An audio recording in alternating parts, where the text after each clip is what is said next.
Yo, what's going on, guys? Welcome back to Bullony Basketball. Here with Johnny, as always. How's it going, Johnny? Yeah, what's going on, Garrett? Late wake up call or late recording session for us.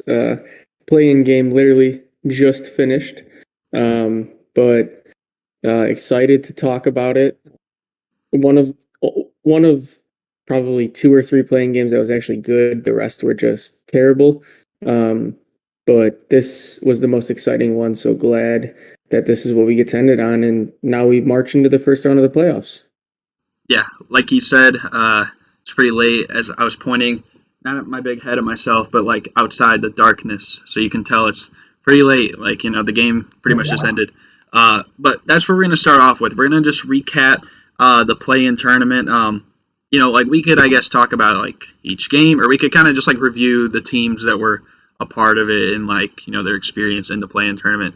But, what were your thoughts on the play-in tournament, and do you think maybe this is something that could stand? Well, I mean, I think you look at it in terms of two separate scopes. Like you look in the Eastern Conference, and it was just terrible. Indiana Charlotte wasn't even a game. Um, Washington Boston was a game for a little. Tatum dropped his 50. Um, but then Washington Indiana wasn't a game either. Then you go to the Western Conference, and the NBA couldn't have dreamt up a better scenario. Your two biggest stars, Curry and LeBron, going head to head in the play-in. That game was phenomenal. Um, the Spurs Grizzlies was the Spurs Grizzlies. Good game, but not really entertaining teams. And then the one that we just finished watching here, Golden State Memphis, great game. Um, so I think the teams in the play-in bailed out the play-in.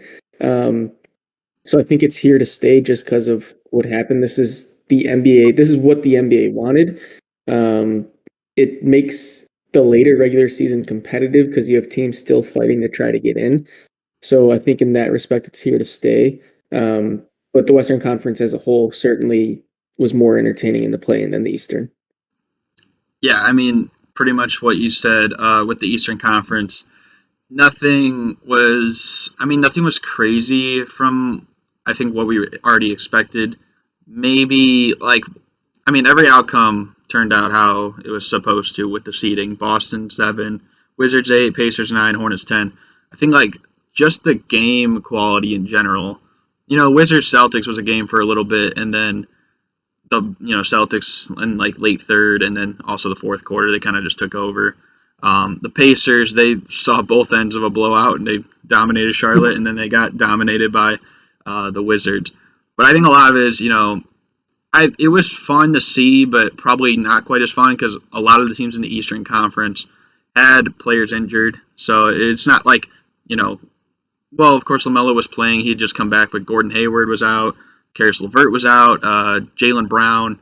So it wasn't quite as spectacular in the Eastern Conference.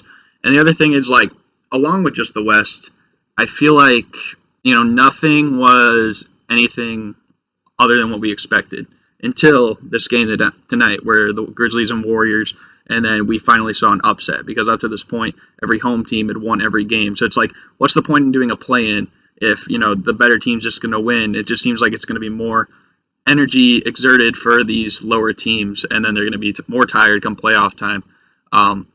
But yeah, I think in terms of the West, I'm pretty sure all those games were pretty competitive. I mean, the Spurs-Grizzlies one that started off pretty embarrassing. I think the Spurs got down 20-something in the first quarter. But, I mean, they kind of came back. They made it a game at the end there. And then, the Warriors-Lakers was a bit of a, more towards the Warriors for the first half, but I think in the fourth quarter, it was pretty much back and forth. And then that's what we saw here tonight with the Warriors and Grizzlies and the first overtime game. I don't know. I don't think the one play-in game last year with Portland and Memphis, I know that was close, but I don't think it went to overtime. No. So, the first overtime game in play-in history. So there's that. So in some respects, I think it's good, but I don't know. I think I also there's not too much change that you're probably going to see from it. Maybe they can make some more adjustments with it, but overall, 1 to 10, probably give it a 5 or something, a 5 rating, kind of in the middle there. Yeah, I mean, a lot of play-in history being made. First 50-point game in play-in history, Jason Tatum. But like I said, I mean, I think a lot of it just comes back to Golden State and the Lakers bailing out the NBA. Because imagine if you had a repeat of what happened in the Eastern Conference happen in the Western Conference. Everybody would be about getting rid of the play-in, getting rid of the play-in. But a shortened season this year, want to add incentives, need to kind of balance things out. Okay, allow the play in, make the later regular season competitive, and this is what you get. Um, I'll never complain for more basketball. So in that respect, um, I'm in for it. It just begs the question of how much does the regular season really matter when 2/3 of the conference gets a shot at the playoffs as opposed to just over. So there's that to kind of argue about, but I'm not complaining about the game tonight. That's for sure. Yeah, I think there wouldn't be like much to complain about. Maybe if like some surprise miracle happened and then like the Lakers didn't get in the playoffs or something like that, and instead you get like the Warriors and the Grizzlies or the Spurs or like one of those teams, then it's like okay, maybe the play-in isn't quite as great because more people want to see LeBron, AD, and those guys in the playoffs rather than John Morant and Jaren Jackson or like DeMar DeRozan, DeJounte Murray. So, and I know LeBron had mixed feelings on that and kind of leaned toward the negative side once he got in the play-in, but I don't know. It's going to be interesting to see if they take that into account and like how they judge doing in the future, and then also I feel like there's going to be a lot of salty Warriors fans because of how the game went tonight. So they might see that as well. And those are two of the biggest, marketable franchises in the league. So it'll be interesting to see like how it actually plays out and if they keep it going forward. But I don't know. It's going to be like you can't really tell. It could go either way. I mean, this is how it always goes, right? When it helps your team, you're for it. When it doesn't help your team, you're not for it. And I think you're going to see that. You're going to see Warriors fans mad. You're going to see Grizzlies fans happy. And that's just what we're going to see. That's true. I just think the bigger names obviously they could have more influence than if Memphis or San Antonio was on the opposite end of it. And we saw that with the Spurs. Yeah, I mean, I don't expect Grizzlies fans to be the reason the play-in stays or the reason the play-in doesn't stay. But I was just kind of saying what we're going to see on the Twitter streets tonight. Now, what Grind City says goes. They call all the shots. But yeah, I don't know. If you want to move on, we could talk about our big NBA playoff predictions because now the playoffs are around. I think the best way to do this could be, you can talk about the first round matchups, and then I'll talk about the first round matchups, and then we go from there because obviously we might not have the same matchups at the end of it. But if you want to run through your first round, what do you got going? Yeah, so we'll start in the East here. We'll go 1-8, so that's Philly and Washington. I like Philly in 6. I think Washington can at least pose some sort of threat with that backcourt. So I expect them to steal a game and then always have Russ and or Beal viable to steal a game on their own. Other half of that side of the bracket, we have Atlanta and New York in the 4-5. I like Atlanta in 7. I think it's pretty even, but I like the star power of Trae Young. Heading down the bracket in the Eastern Conference, in our 2-7, we have the Brooklyn Nets and the Boston Celtics. I like Brooklyn in 5. Might be slow getting back to things. Big 3 coming back together. That with Tatum on the other side, think Boston can get a game there. Final matchup in the East, the 3-6 might be the most interesting. Is Miami and Milwaukee. I like Milwaukee, but I like them in 7. I think it's going to be a bloodbath. Anytime you have Jimmy Butler, Bam Adebayo, and Eric Spoelstra on the sideline, team's viable, man. Team's viable to win. So that's my Eastern Conference side. We go to the Western Conference. 1-8 is Utah and now Memphis after winning here. So I like Utah in 5. Memphis is a good, solid young team, but I don't think they have enough to really pose much of a challenge. 4-5 is Clippers and Dallas Mavericks. I like Clippers in 5 as well. Luka, once again, steal a game on his own, but Clippers just look really good this year. 2-7 matchup is Phoenix and the Lakers. This is a tough one. I mean, what a tough break for Phoenix. I mean, make the Yeah. playoffs for the first time in 10 or so years, and you're faced with the Lakers. I mean, if you told me at the beginning of the year, I would have told you the Lakers were the 2 seed and the Suns were the 7 seed. Not quite how it shook out. I like the Lakers in 6. Too much LeBron, too much AD. And then that 3-6 matchup is the Nuggets and the Blazers. I like the Nuggets in 7. I think it's going to be a very interesting series. I think a lot of it rides on Yusuf Nurkic and what he can do. But that Blazers backcourt is viable to go out and get 50, 60 real points every game. Yeah. I mean, I agree with pretty much a lot of the stuff that you just said there. I'll start where you started in the Eastern Conference with the 1-8 Philadelphia, Washington. I don't think this will be much of a series. I feel like the Wizards, though, I'm going to pick Philly in 5, but I feel like the Wizards, they'll win one of the first 2 games, and it'll kind of like alert everyone, like, they're going to make some noise, and then I feel like after that, Philly's going to kind of take control. I just don't think they have, like, the interior defense, like, to stop Embiid. And I know, like, Gafford's been great. Robin Lopez lately has actually been pretty good, but, I mean, come on. I don't think anyone on that team is going to be able to stop Embiid down low. Moving on, I'm going to go through, like, the seed order of, like, the top. So my 2-7 with the Nets and the Celtics. Give me the Nets in 4. I think this is going to be a sweep, and I believe this might be my only sweep. It's going to be hard. I could see the Celtics winning a game, but I think, the Nets, they just have too much firepower. The Celtics, I mean, it's basically like the Boston Tatums at this point. Like, I feel like it's just going to be too hard. There's too much stuff relying on Jason Tatum to play so well. It's going to be a lot what we saw with the Sixers last year when they played Boston, and pretty much a lot of it was on Joel Embiid. Now, the Bucks Heat, I feel like this is going to be a really good matchup. I've seen a lot of people say, like, the Heat should win this, and it almost seems like the Bucks are, like, underdogs at this point. But I like Milwaukee. I think that they're going to win in 6. I think a big key factor will be, Drew Holiday, because it's like this is what they got him for, right? They decided we're going to get rid of Eric Bledsoe. Obviously Giannis, he had his struggles against Miami as well, but I think when they brought in Drew Holiday, they figured it would kind of change the culture of the team. So I think he's going to be huge in the series, and I got the Bucks in 6. And then the Knicks and the Hawks. I got the Knicks in 6. I mean, I'm pretty sure they swept the regular season series against Atlanta.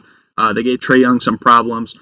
And just if they can, like, defend the perimeter, I think that they'll have a pretty good shot.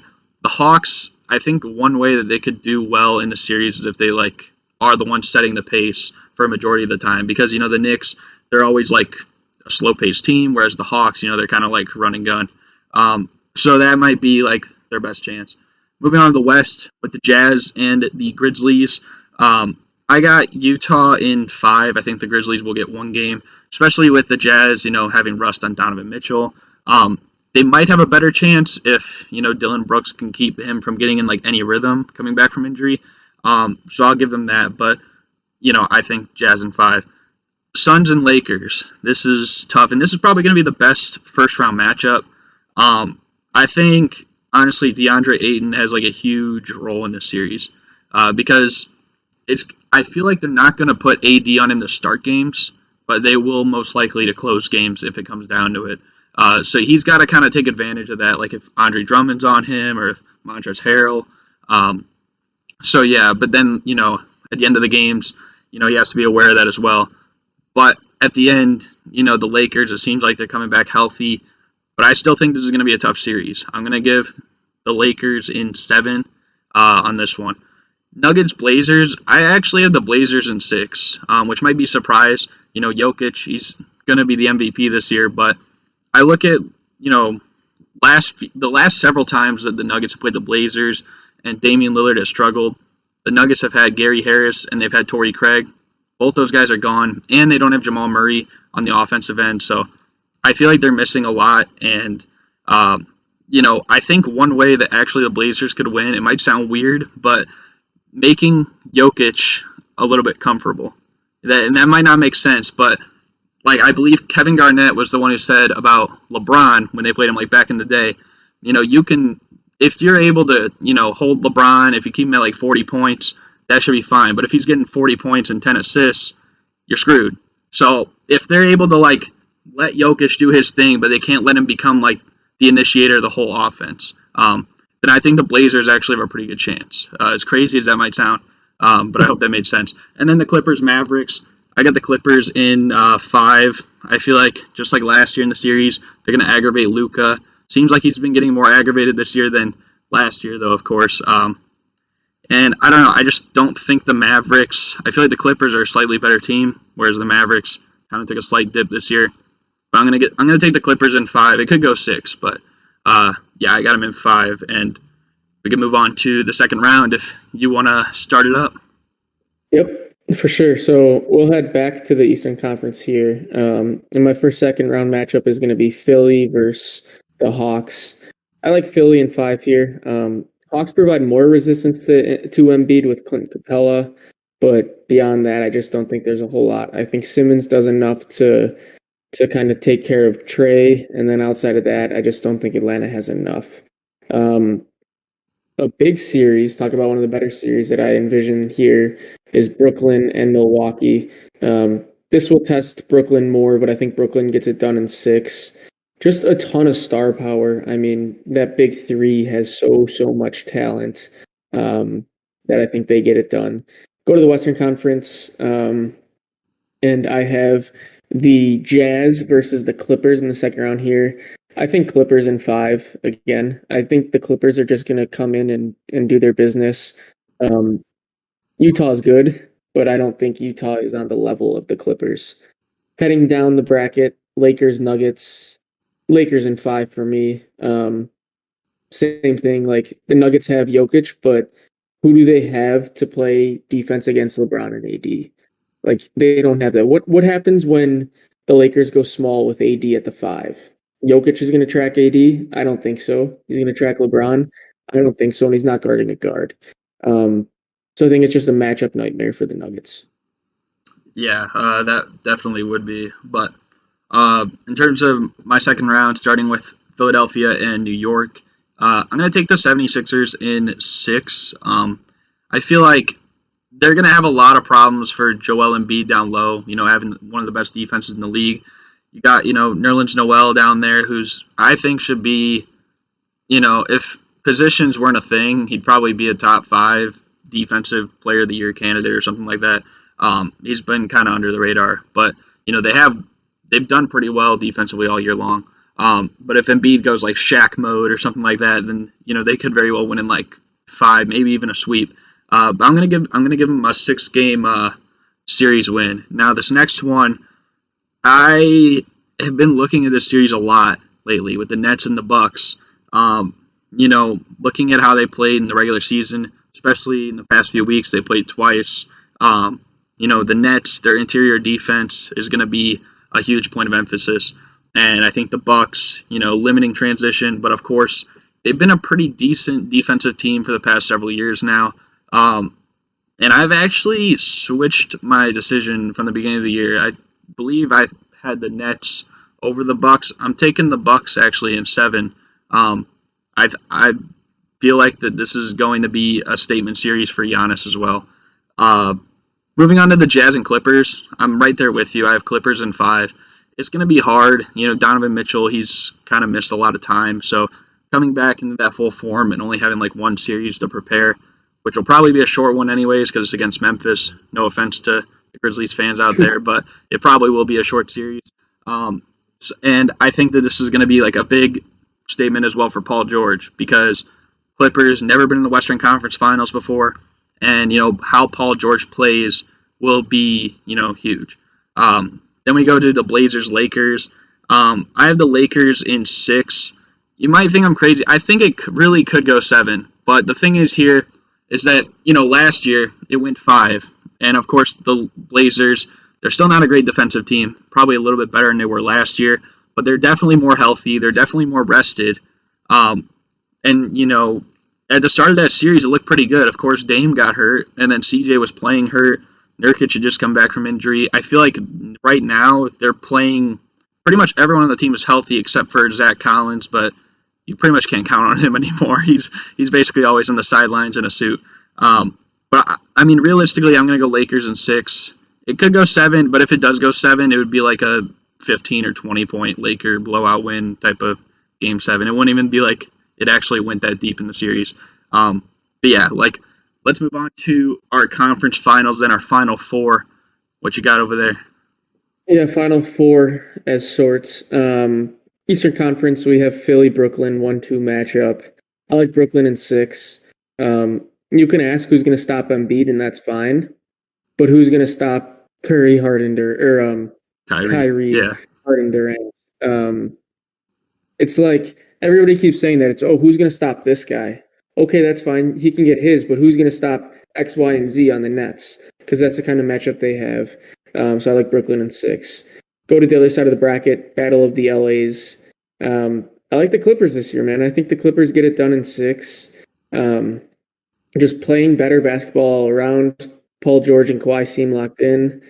Zubac has taken his role by storm. Marcus Morris is hitting wide open threes. You got gritty guards and Bev, Reggie Jackson, Terrence Mann. So give me the Clippers in 6. Yeah, for my Eastern Conference Finals, Bucks Sixers. And even if I were to pick the Nets, I think that no matter what, whoever wins that Bucks Nets series would win this in 6 games. And that's what I have the Bucks here. It's going to be hard for Embiid and Simmons. They're going to have to be handling Giannis a lot. And I think that the Bucks, I don't know, I just think that they will get the job done. Battle of LA, the Clippers and the Lakers. Probably when people look back at this in like a decade, they're going to be like, wow, a 4 seed and a 7 seed, if this actually happens, making like the conference finals would be unheard of. Last year the Lakers ended up going all the way, but I'm with you. I think this year is the Clippers' year. Paul George has never had, more of a reason to like actually show out in the playoffs than he does right now. Of course, Kawhi wants to make a comeback. They got playoff Rondo. And, not only with like guys you mentioned like Terrence Mann and Reggie Jackson who have stepped up, but getting players pretty much for nothing like Nicholas Batum and DeMarcus Cousins, and then they've come in and played like really well. Their ball movement's a lot better. I believe last year they were like middle of the league in like assist percentage. Now they're like top 4. So they're definitely a better team this season. Defense has kind of dipped a little bit, but of course Serge Ibaka was out, who just came back in the last week of the season. Give me the Clippers in 6 games. Yeah, absolutely. So we both have Clippers in the finals. You have them going up against Milwaukee. I have them going up against Brooklyn. I'll take Brooklyn in 7. I think it gets pushed to the brinks, but I think Brooklyn is too much for the Clippers. I feel like like you said, I feel like the Nets would match up better with the Clippers than the Bucks in this situation. I'm picking the Clippers in 6. I feel like it's going to be a lot of that, what we saw in the 2019 conference finals, Kawhi and Giannis, and how that, kind of rivalry heats up. But I think I have Kawhi taking the crown on that and the finals MVP. But since you have Brooklyn winning it all and there's 3 star players, who takes your finals MVP? I got KD. Just think he does too much of everything. Yeah, that's probably who I'd pick as well. But my situation going with Kawhi Leonard, like I mentioned. And yeah, that's going to close out pretty much our predictions. I feel like it was pretty detailed, But yeah, that's going to close out the show. I hope you guys enjoyed. Final thoughts? I mean, guys, the playoffs are here. I'm geared up. I'm ready. Can't wait to just sit down on the couch and watch basketball all night. Yeah, and how we'll most likely handle it is after every, series and a round ends, then we'll have like a new episode for you guys. Because I believe we did that last year where we still did like weekly, and then it's like game 3 of this series and like game 4 of this series, and it kind of gets a little confusing at times. So we're just gonna like kind of wait until the round ends. Of course, the NBA being impatient as they always are, and of course trying to start the next season on time. They'll probably start some of the second round series, but it is what it is. We're gonna have to live with it. But yeah, I hope you guys enjoyed. Thank you guys for watching, and we're out. Peace.